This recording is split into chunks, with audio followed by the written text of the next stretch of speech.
Anak! Joshua! Oh, Nay. Magsilab ka nga doon sa harapan. Ha? Bakit naman? Eh di ba't kakalibing lang ng lolo mo? Pamahiin yon. Kailangan magsiga para makapunta agad sa langit yung lolo mo. Eh? Ganun ba? Sige. Mga pamahiin na yan. Wala naman akong ano. Nay! Wala akong masigang kahit anong basura dito. Ano ba yan? Bilisan mo, Joshua. Napakasimpleng bagay hindi mo magawa, ha? Kahit ano, sigaan mo. Bilisan mo.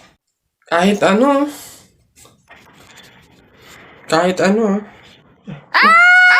Bilis! Ba't natakbo? Nako! Aling Lourdes! Yung anak niyo po, sinunog yung bayan! Diyos ko po! Ala! Eh, tinamaan kang magaling na bata ka! Ba't sila nagtatakbo ha? Oo naman ng mga yun. Pamahiin, di ba? Pamahiin, di ba? Kailangan sundin yun.